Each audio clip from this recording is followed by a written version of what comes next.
Welcome back to the channel. Today I will talk about how to become a private pilot. Becoming a pilot is very thrilling. It's very hard to put into words how it feels to soar in the sky, experience the freedom that comes with flying, and view the world from a whole new perspective. I still remember the feeling of accomplishment when I had my first solo flight without my instructor in the cockpit. It was unlike anything else I had done before. And when I passed the final practical test to get my private pilot certificate, I was overwhelmed with emotions. These moments are forever etched in my memory. But how do you actually become a private pilot? What are the steps? How long does it take? How much does it cost? There are so many questions that might be going on in your mind. In this video, I will share what I did to become a private pilot. The very first license or certificate to get is the Private Pilot License or PPL, also referred to as the Private Pilot Certificate by the Federal Aviation Administration or FAA in USA. A PPL lets you fly yourself and your family and friends for pleasure or work as long as you are not being compensated for flying. So, for example, you cannot get paid for flying someone from point A to point B, but you can get together with friends and fly somewhere, and everyone, including yourself, share the cost of renting the aircraft, paying for fuel, and any other flight related costs that the trip may involve. That's like driving with your friends for a road trip and splitting the expenses. For any flying that involves compensation, you need to get the commercial pilot license. In US, under the Federal Aviation Administration or FAA, flight schools can operate either under Part 141 or Part 61. Now, Pilot Institute has a very good web page summarizing the differences. I will leave the link in the video description so you can read through if you'd like. But in a nutshell, Part 141 flight schools have an FAA approved curriculum with predetermined schedules and almost always done in a group setting. Part 141 schools are more suited for full-time students with an aviation career in mind. On the other hand, Part 61 schools do not have to follow a set curriculum, so you can work with an instructor to adjust the training to fit your needs and your schedule. If you are a working professional like I am with a day job and your availability can vary depending on the demands of your day job, a Part 61 flight school might be better.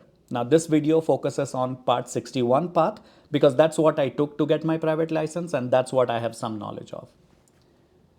With that said, I will talk about the following sections in the rest of the video, and most of this information is relevant to the US and FAA. If you are located elsewhere, this information might still be useful, but you will need to check your country specific regulations. So these sections are, first one is the medical, second is the ground school and knowledge test, third is getting a TSA clearance if you are not a US citizen, and fourth is the actual flight training and the practical test. Let's talk about the medical certificate. I will talk about the medical first because you can do everything else right. But if for some reason you are not able to clear the medical and get the medical certificate, then FAA won't issue you the pilot license. In fact, you can't even solo without going through the medical.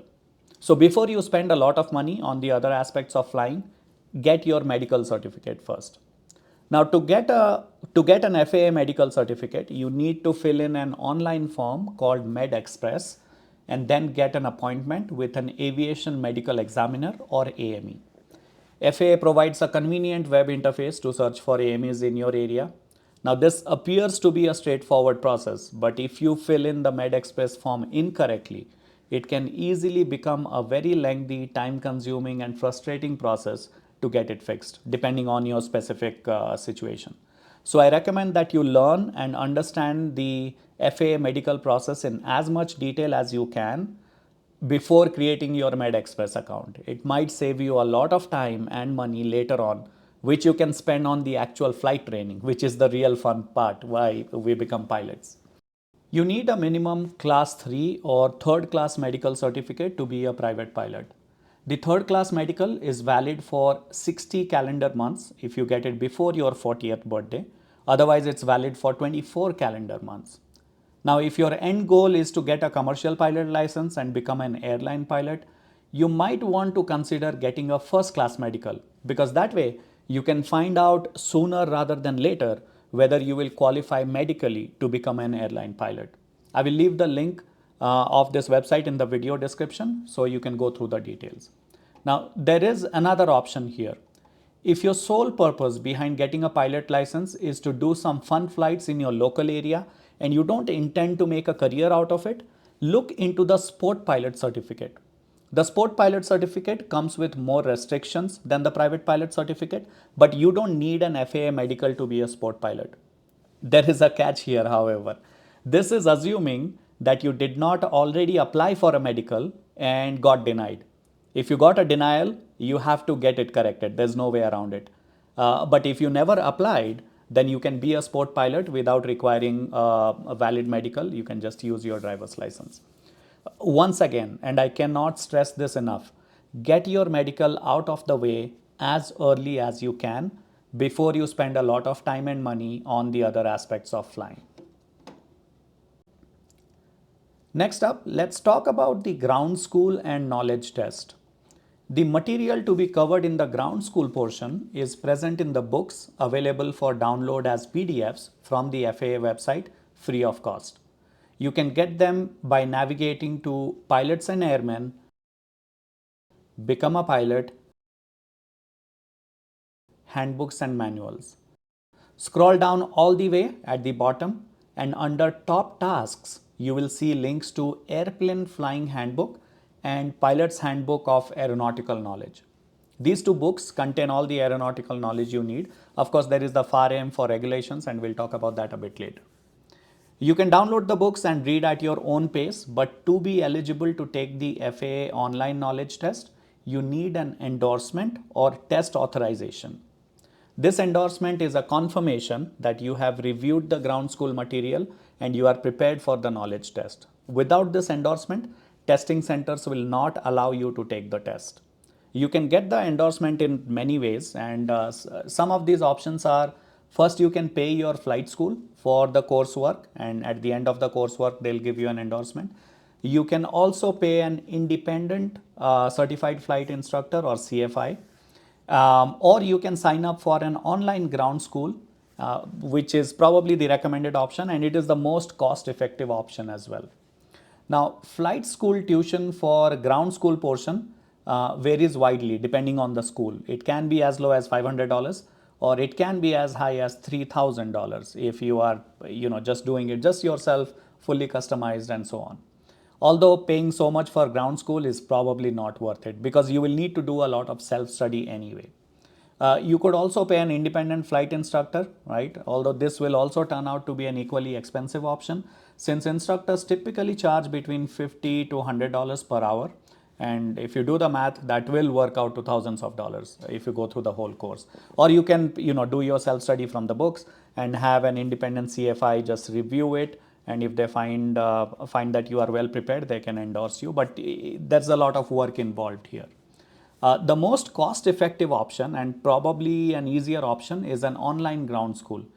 These are self-paced online courses that you can review as many times as you want without incurring additional fees.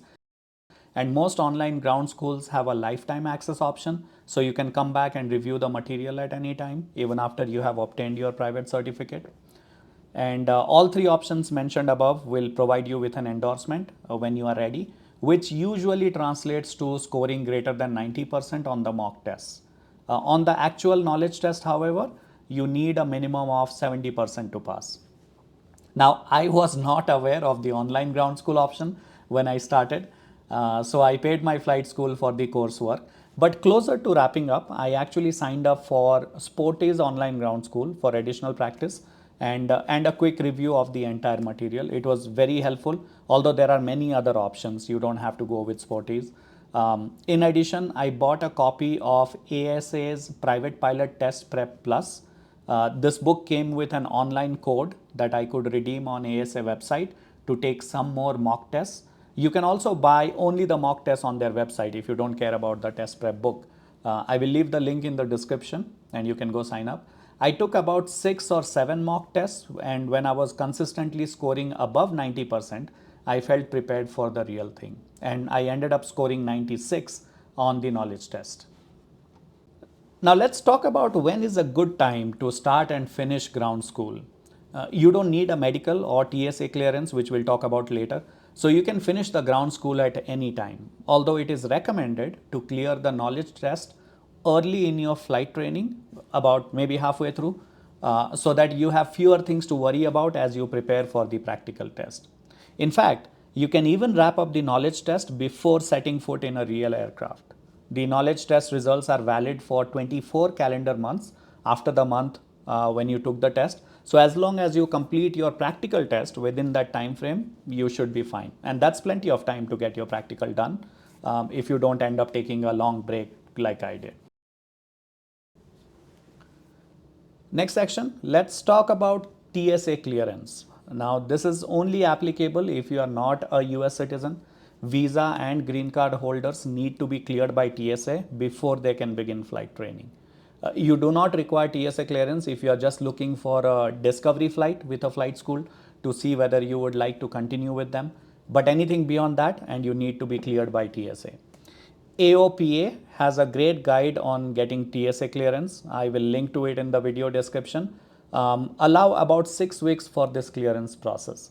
But in a nutshell, first you need to make arrangements with the flight school and create your profile in their school systems before you apply for TSA clearance.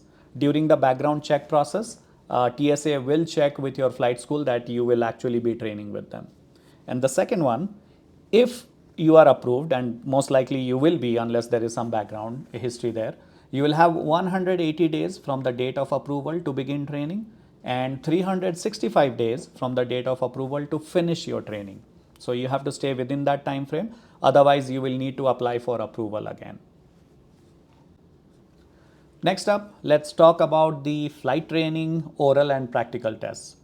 With a Part 61 flight school, you can begin flight training at any time when the school has aircraft and instructor availability. Although, it's very helpful if you are familiar with the topics covered in ground school, which is why it's recommended to get the knowledge test out of the way earlier. Some flight schools charge you for the total time of the flight and the instructor, and the school will pay the instructor, while some flight schools charge you for the aircraft and you need to pay the instructor yourself. In these situations, the instructors are contractors with the flight school and they are not employed full time. So there's a lot of variation there. And you can also arrange with an independent instructor for the training. They may bring their own aircraft, use your aircraft for training if you own one already, or rent an aircraft from a local flying club. There's a lot of flexibility with Part 61, and the options will vary depending on where you live. The easiest approach might be to just visit your local flight schools, speak with the staff and maybe some current students if you can, take a discovery flight with them, ask about their scheduling and payment logistics, and then decide which flight school you want to go with. Now, regardless of which option you go with, prefer or insist on a pay as you go option. Do not pay upfront for a large part of the flight training. This gives you the flexibility to change instructors or flight school if you need to. Although it's easiest if you can start and finish your training with the same instructor, but it's not uncommon for students to change instructors for flight schools during their training. As soon as you start your flight training, talk to the flight school and apply for your student pilot certificate. You won't need it until you solo, but give it some time so that it can get processed while you resume with your flight training. Although Part 61 provides you a lot of flexibility in when and how you train, the training will likely be most effective if you can fly regularly. When I was flying less than once a week, I was forgetting what I learned during the previous flight. It helps build muscle memory if you can fly frequently during the training. The other thing that helped me is chair flying. Just sat on a chair and went through the checklist and flows as if I was in a real plane.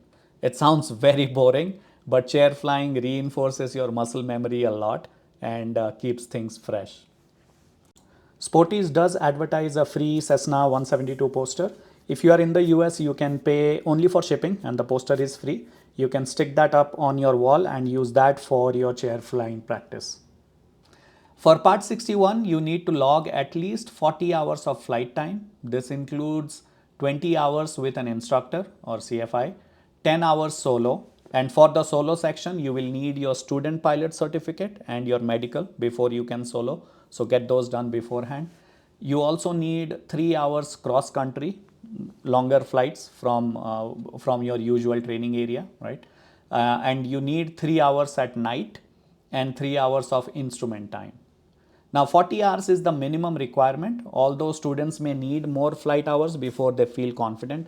I logged about 65 hours before taking the practical test.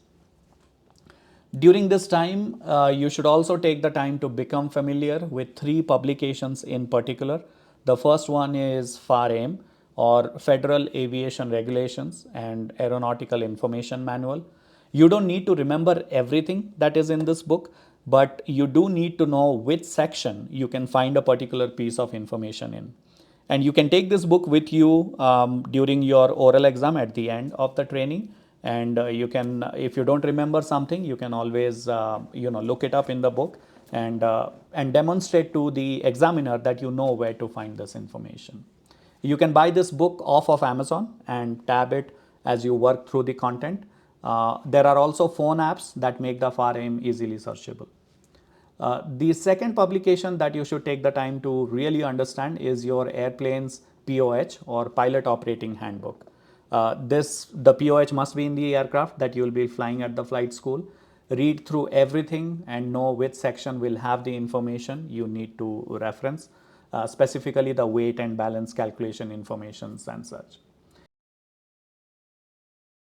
Third publication I would recommend getting to know around this time is the Airman certification standards.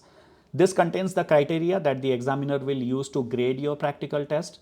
So although this is from a test preparation standpoint, the sooner you are familiar with this publication and keep it in mind during your flight training, the better off you will be. You can download it from the FAA website for free or buy a hard copy version that makes it slightly more interesting because the official publication can be very dry, and the hard copy versions have some summarized sections with diagrams and such that can help you.